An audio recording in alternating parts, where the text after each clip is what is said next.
Welcome to Tech News of the Week with your host, 1992 Script Spelling Bee champion Amanda Goad. Welcome to Totally Not of the World.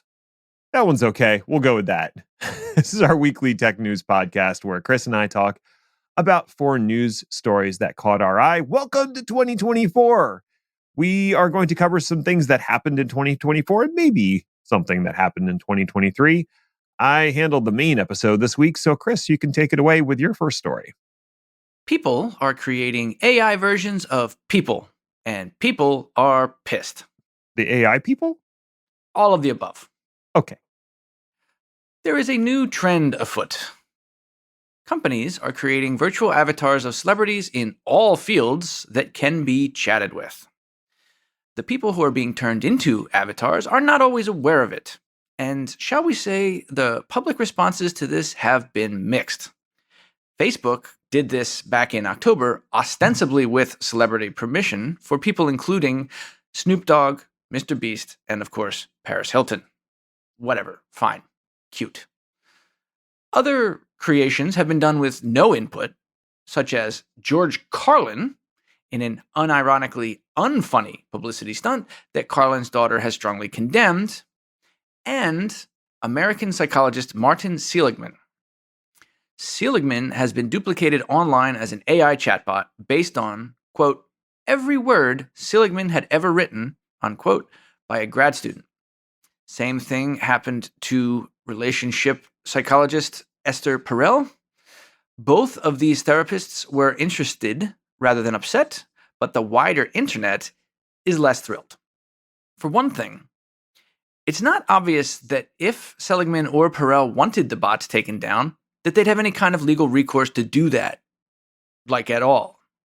For another, there is a deep concern that people will use these bots in lieu of, actual therapy, forgetting that the training was only based on published works, which means that it's either generic advice or advice meant for other people in other situations. Yet another way we are going to be hearing a lot about AI weirdness and its clashes with the law and society in 2024.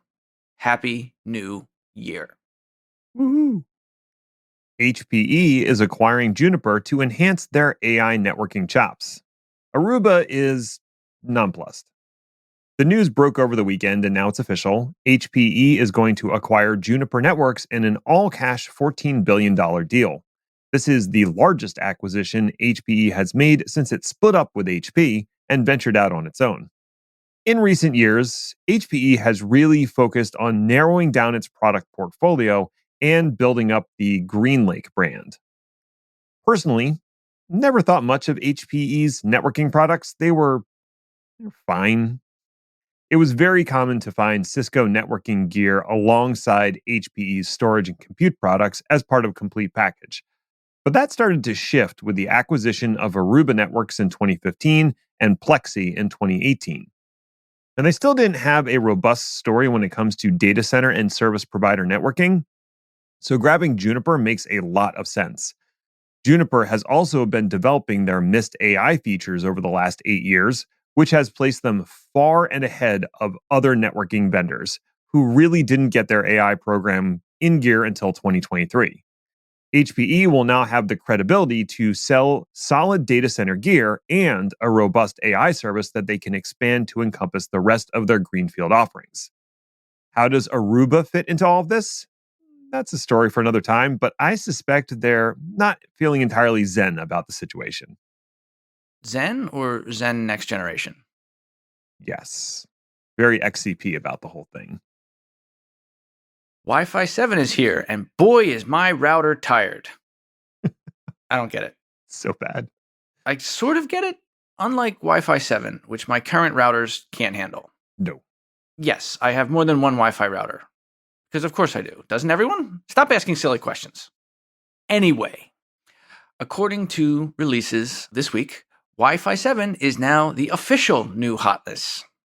It's apparently miles better than Wi-Fi 6, which concurrently is now lame and dumb. This is because this week saw the official release of the Wi-Fi Alliance's Wi-Fi Certified 7 program. Wi-Fi 7, also known as 802.11be, is in general, theoretically, a huge improvement.